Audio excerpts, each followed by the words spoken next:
Eu tô gravando esse vídeo em absoluta obediência ao Senhor. A iluminação tá ruim, eu tô sem microfone, só com o microfone do celular. Não tô gostando da roupa, do cabelo, eu não tô gostando de nada. Mas o Senhor vem me incomodando há uns dias a falar sobre paternidade. O mundo, ele ensina, para as mulheres, hoje, em tempos atuais, modernos, que a mulher tem que buscar o empoderamento. Ela tem que fazer tudo sozinha, ela tem que se dedicar à carreira dela, a prioridade tem que ser ela, a carreira dela, as vontades dela, os desejos dela, e ela pode tudo. Ela pode tudo, ela não precisa de nada, nem de ninguém, muito menos de um homem, para nada. E aí o que acontece? Muitas dessas mulheres têm em sua natureza o desejo ou a inclinação de terem uma família. E se envolvem com pessoas e acabam se apaixonando ou não, e têm filhos. E no dia a dia, o dia a dia de um casal, ele é muito difícil, porque são duas pessoas diferentes, que vêm de famílias diferentes, hábitos diferentes, culturas diferentes, estruturas familiares diferentes. Mas o mundo continua dizendo a ela que não tem problema nenhum. Se aquele casamento não está andando conforme o que ela imaginou, o que ela quis, é só ela acabar.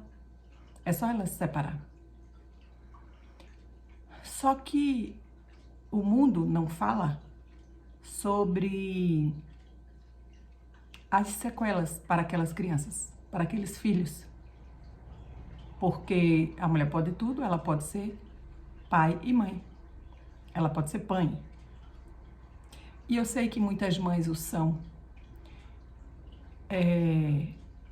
porque não tiveram opção, porque foram abandonadas, ou porque ficaram viúvas, ou porque precisaram de fato se separar por causa de um relacionamento abusivo, um relacionamento violento, e precisaram ser pai e mãe. Isso é o que diz o mundo, Precisaram ser pai e mãe. Mas, na verdade, uma mãe, ela nunca vai ser pai. Ela sempre vai ser mãe. Ela vai ser só mãe. Ela pode ser uma boa mãe. Ela pode ser uma mãe fantástica. Ela pode ser uma mãe que se dobre, se desdobra para dar àqueles filhos, àquele filho, tudo que ele precisa. E muitas vezes, algumas dessas mães, elas conseguem fazer isso de forma saudável. Elas conseguem fazer isso de forma a minimizar toda a dor e toda a sequela que aquela criança virá a ter. Mas a dor e a sequela nunca será zero. Nunca será. E da mesma forma, o mundo também não diz aos pais qual é o preço que aquele filho vai pagar se ele se ausentar da vida da criança, da vida daquele adolescente. A gente sabe que algumas vezes, em algumas situações, e a Bíblia fala na dureza do coração, por causa da dureza do coração, às vezes, de fato, é mais saudável que aquele pai não esteja dentro de casa por causa do que aquelas crianças verão e vivenciarão no relacionamento entre pai e filho, e pai e esposa, pai e mãe. Mas muitos conseguem estar presente mesmo estando fora, até porque alguns estão dentro de casa e não são presentes. Mas não é só o mundo que ensina isso de forma equivocada e que não fala sobre tratarmos dessas feridas, dessas dores nessas crianças que um dia se tornarão adultos e que viverão ou não esse mesmo momento de criar uma nova família, de ter uma nova família. Mas a igreja também se omite. As igrejas evangélicas tradicionais, elas simplesmente ignoram algumas práticas de outras igrejas, como, por exemplo, o movimento de cura e libertação. Durante muito tempo, eu me coloquei também contra esses movimentos. Até tentei estudar com algumas pessoas, mas eu não consegui encontrar base bíblica para isso, porque me foi ensinado que Jesus, ele venceu a morte, ele venceu todas as doenças, ele venceu todas as dores na cruz. E isso é verdade. Isso é verdade. Mas há umas 2 semanas, eu vi um vídeo aqui no YouTube de uma moça que ela conseguiu mostrar na Bíblia que, apesar de Cristo ter vencido a morte, ter vencido as dores e as doenças na cruz, restou aos homens fazer algo. Apesar de Cristo ter vencido a morte na cruz, o que nos é ensinado dentro das igrejas? Nos é ensinado que nós precisamos crer que Ele é Senhor e Salvador de nossas vidas, e mais do que isso, nós precisamos declarar isso publicamente. Se eu não creio e não declaro, não invalida o fato de Jesus ter vencido a morte na cruz. Ele venceu a morte. Mas se eu não creio e eu não declaro, segundo a Bíblia, eu não serei salva. Eu não terei a vida eterna na presença de Deus. Então, por que a cura e a libertação, da forma como é apresentada no Velho Testamento, ela também não careceria de uma ação do homem? Nesse vídeo, eu entendi claramente que os trechos que as igrejas, principalmente as tradicionais, usam para refutar essa necessidade de busca de cura e de libertação, eles falam de coisas diferentes. Eles falam de coisas diferentes. Êxodo fala de maldição. Êxodo fala de maldição. Maldição como herança aos filhos, até a 3ª e 4ª geração. E eu fui ver várias versões bíblicas, várias. E em todas as versões elas falam. E também, mas abençoa até a 1000ª geração. Ou seja, uma coisa, a bênção que o Senhor promete até 1000 gerações daquele que crê, ela não invalida o fato do filho do que não creu receber as maldições até a 3ª e 4ª geração. Só que como Deus é misericordioso, o que é que a gente aprende? A gente aprende que, como Cristo venceu na cruz a morte, as doenças e as dores, elas podem ser quebradas através de Cristo na cruz, mas elas precisam ser quebradas. Então, o que é que eu entendi? Da mesma forma que a gente precisa declarar que Jesus Cristo é o nosso Senhor e Salvador para a salvação, nós precisamos declarar para a vida, nós também precisamos declarar. Nós também precisamos fazer o que precisa ser feito para anular essa maldição de 3ª e 4ª geração, para ter cura. Ah, mas em Ezequiel diz que cada um, dará conta de si, não morrerá aquele que for fiel ao Senhor, mas apenas aquele que for infiel. Certo? Tá certo. Ezequiel está falando de morte. Êxodo está falando de maldição. São coisas distintas. São coisas absolutamente distintas e eu só entendi isso agora. E desde que eu entendi isso, o Senhor tem falado muito comigo sobre a questão da paternidade, da cura da paternidade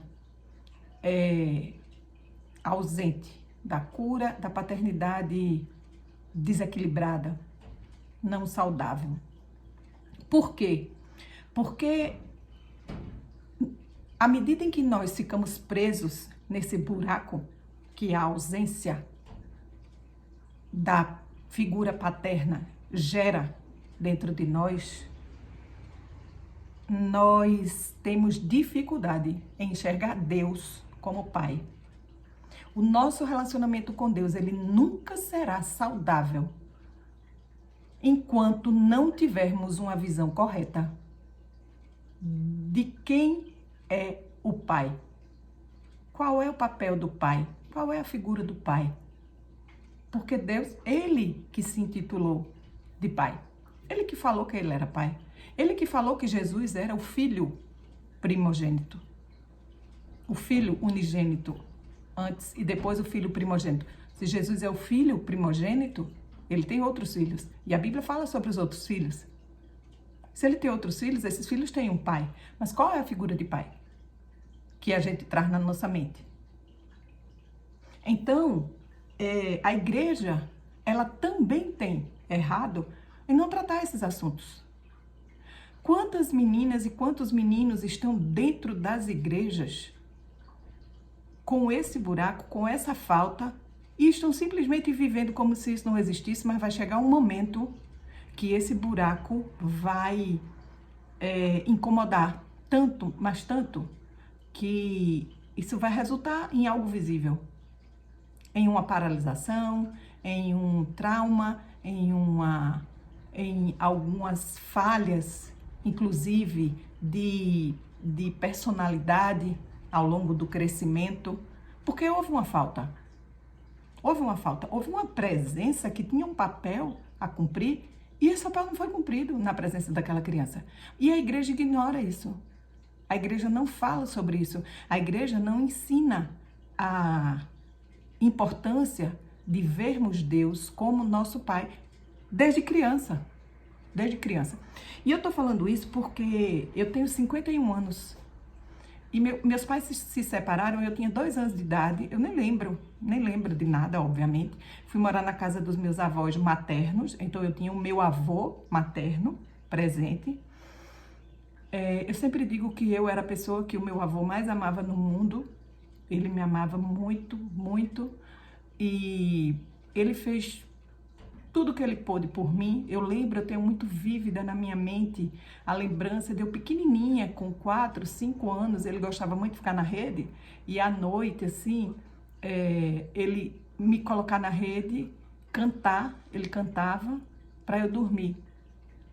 Lembro de viagens que fiz com ele ia para o sertão comprar mercadoria, de viagens que eu fiz com ele, e ele sempre parava na banca de revista e comprava gibi. Então, assim, eu tive uma figura masculina presente. Não é que não existia uma figura masculina, existia. Mas ele era meu avô, ele não era meu pai.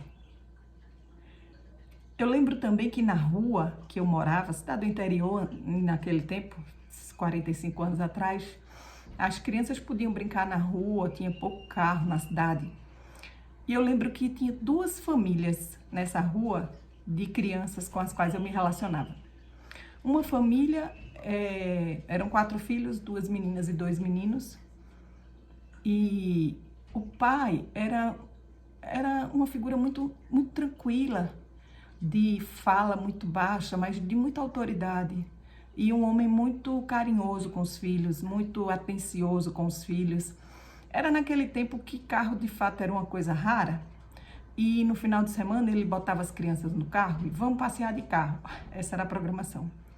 E naquele tempo também não se usava cinto de segurança, nada. Então ele tinha 4 crianças, comigo 5. Tinha mais uma moça na casa dele, que também ia nesse passeio, normalmente, 6. Com a esposa dele, 7. Era uma Brasília. Então ele ia na frente com a esposa e nós 6 íamos atrás, no banco e na mala. E a gente passeava no domingo e esse era um momento maravilhoso, era um momento muito bom. Eu também ficava muito tempo na casa deles. E aquele ali era o modelo de família que eu sabia que era o modelo de família completo. Além dessa família, tinha uma outra família de uma criança que estudava na mesma escola que eu, e era uma família de negros, e ela sofria muito, hoje a gente chama de bullying, né? De muito preconceito na escola, principalmente por causa do cabelo, também por causa do nome, o nome dela era um nome bem diferente. E eu brincava muito com ela, eu amava muito aquela minha amiga e eu ia muito na casa dela brincar. E aquela também era uma família muito saudável. Era o pai, a mãe, três filhas mulheres e um filho homem. E essa minha amiga era a filha mais nova. E aquele pai, ele era muito calado, ele era muito silencioso. Poucas vezes eu ouvi ele falar. A mãe era mais falante. Mas era para ele que ela, a minha amiga, corria sempre que acontecia algum caso de preconceito ou alguma coisa entristecia ela na escola. E tudo isso, as pessoas que veem a outra criança que não convive com o pai, que não tem relacionamento com o pai, veem essa criança, acham que aquilo não está fazendo nenhum efeito na vida daquela criança. Mas está. A gente está vendo que aquela amiga tem e eu não tenho. Aqueles amigos têm e eu não tenho. E aí chega a escola, né? Vai levar, vai buscar, quem vai, quem não vai. A maioria das vezes as mães iam levar, né? Iam buscar na escola. Mas os pais também iam. Mas o pai daquela criança nunca vai. Nunca vai. E as crianças mostram, né? Olha aqui o meu pai veio me buscar. Mas aquela criança não tem quem mostrar. E aí chega o Dia dos Pais. E eu sou absolutamente a favor da celebração do Dia dos Pais, do Dia das Mães na escola, porque sim, a família é formada por um pai, uma mãe e por filhos. Isto é uma família. É a única família? Não, não é a única. Mas é sim a família natural, a família tradicional, criada por Deus. E aí chega o Dia dos Pais e normalmente as crianças fazem presente, né? E escrevem bilhetes. Você vai fazer para quem? E aí eu fazia pro meu avô e não é a mesma coisa. Não é a mesma coisa. E aí aquela criança cresce, ela vai crescendo e hoje eu entendo que eu não era a criança mais bonita, eu não era uma criança rica, e então eu me tornei a criança inteligente e a criança engraçada. Na verdade, eu criei um personagem para compensar a minha baixa autoestima, fruto do reforço, dos elogios, do suporte, da segurança que eu não tive devido à ausência da figura paterna. Mas eu demorei 50 anos para entender isso. 50. Se eu tivesse entendido isso quando eu tinha 15, se eu tivesse entendido isso quando eu tinha 20, quando eu tinha 15, eu já estava na igreja evangélica. Quando eu tinha 15, eu já tinha confessado publicamente a Jesus como meu Senhor e Salvador. Eu já frequentava uma igreja. Eu já fazia parte de coral, de banda. E por que isso não é ensinado dentro das igrejas? E aí eu não vou mais nem falar do mundo. Nem vou falar dos conceitos do mundo. Porque o mundo, a Bíblia fala que jaz no maligno. Mas e a responsabilidade da igreja? Quantas meninas estão dentro da igreja hoje são adolescentes e estão vivendo uma adolescência doente, porque essa paternidade não é tratada e não é ensinado a ela como se relacionar com Deus Pai. Sim, porque a única forma dessa ausência ser suprida é através de Deus. Mas se isso não é ensinado, se isso é ignorado pela igreja, aquela criança e aquela adolescente vai passar a vida dela toda cometendo erros gravíssimos, dando valor a pessoas que não têm valor nenhum, buscando algo que ela só encontraria no pai, ela busca em outras pessoas que não têm obrigação nenhuma de entregar aquilo para ela. Muitas vezes são até pessoas boas, mas não para aquele papel. Então, eu tenho entendido duas coisas. Primeiro, que nós precisamos sim colocar essa ausência, esse buraco, essa dor, essa falta na presença do Senhor e pedir para Ele curar, pedir para Ele tratar. Mas além disso, as igrejas precisam trazer esse assunto, porque senão essas crianças, eu não sei como isso funciona na cabeça de um menino, mas eu sei como funciona na cabeça de uma menina. Senão essas crianças, elas vão crescer adoecidas. Elas vão até fazer de conta que não tem problema nenhum, que aquilo não fez falta nenhuma. Muito possivelmente, preste atenção, são meninas muito independentes, são meninas muito fortes, são meninas muito trabalhadoras, são meninas que fazem, que executam. São meninas que vão adoecer lá na frente. São meninas que vão errar com seus filhos. São meninas que vão errar com seus maridos. São meninas que vão errar no seu papel dentro da família. Porque a igreja está falhando.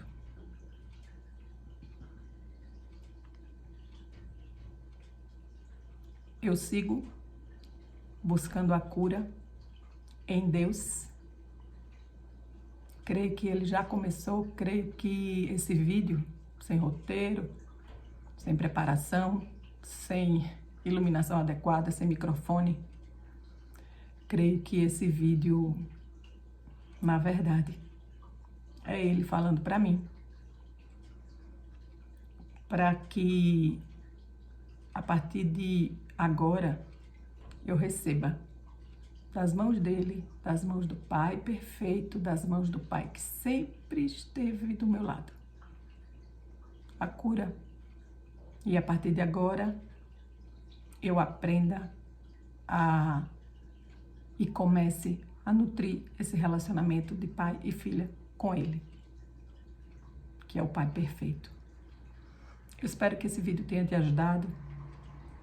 Se você está passando por isso, já passou por isso, enfim, comenta, vamos conversar aqui embaixo, vamos dividir, vamos se ajudar.